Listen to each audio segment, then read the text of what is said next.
কয়লা, তেল আর গ্যাস একটা সময় তো আর পৃথিবীতে থাকবে না।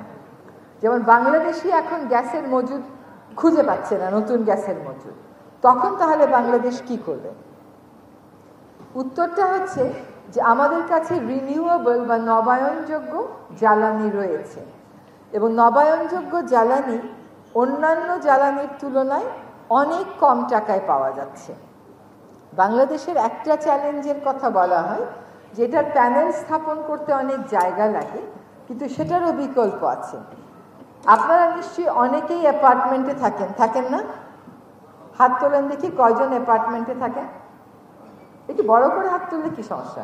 আচ্ছা, দেখেন আপনাদের প্রত্যেকের অ্যাপার্টমেন্টের উপর একটা করে সোলার প্যানেল আছে, কিন্তু ওই সোলার প্যানেলগুলো কাজ করে না। যদি ওই সোলার প্যানেলগুলো কাজ করতো তাহলে 20 মিনিটের লোডশেডিং, আধা ঘন্টার লোডশেডিংয়ে আপনি চিন্তিত হয়ে পড়তেন না। সরকারকেও বিদেশ থেকে উচ্চ মূল্যে জ্বালানি এনে আপনাকে সরবরাহ করতে হতো না। আমাদের দেশে সৌর বিদ্যুৎ এবং খানিকটা বায়ু বিদ্যুতের অনেক বড় সম্ভাবনা আছে, যেটা আমরা খতিয়ে দেখছি না। এখন এই জলবায়ু পরিবর্তনটা হচ্ছে উন্নত বিশ্বের ভোগবাদী জীবন চালানোর জন্য।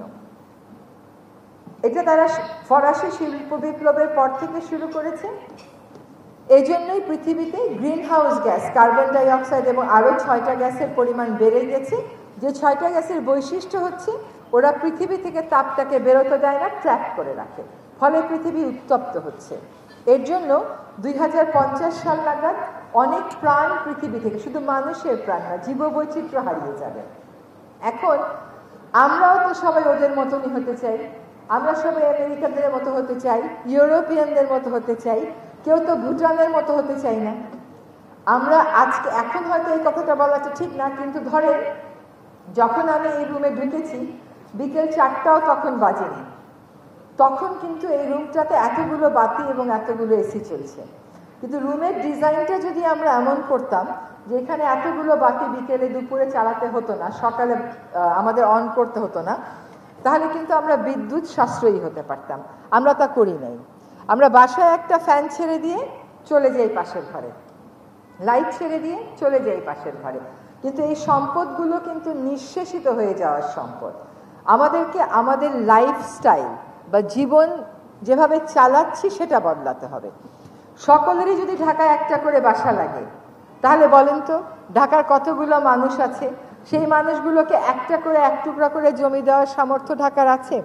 যদি বলেন জমি না, আমরা উপর দিকে উঠব, তাহলে এতগুলো ফ্ল্যাটের মানুষকে পানি দেওয়ার জন্য যথেষ্ট পরিমাণ ভূগর্ভস্থ পানি আছে?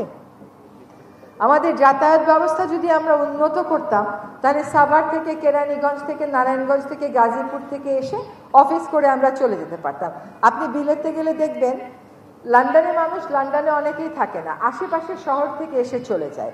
কিন্তু আমাদেরকে ছোটবেলা থেকেই শেখানো হয় ঢাকায় একটা ফ্ল্যাট কিনো, ঢাকায় একটা প্লট কিনো। এই যে জীবন দর্শন, পরিবেশের জন্য প্রকৃতির প্রতি ন্যায় বিচার করতে হলে এই জীবন দর্শনটা আমাদেরকে আসলেই বদলাতে হবে।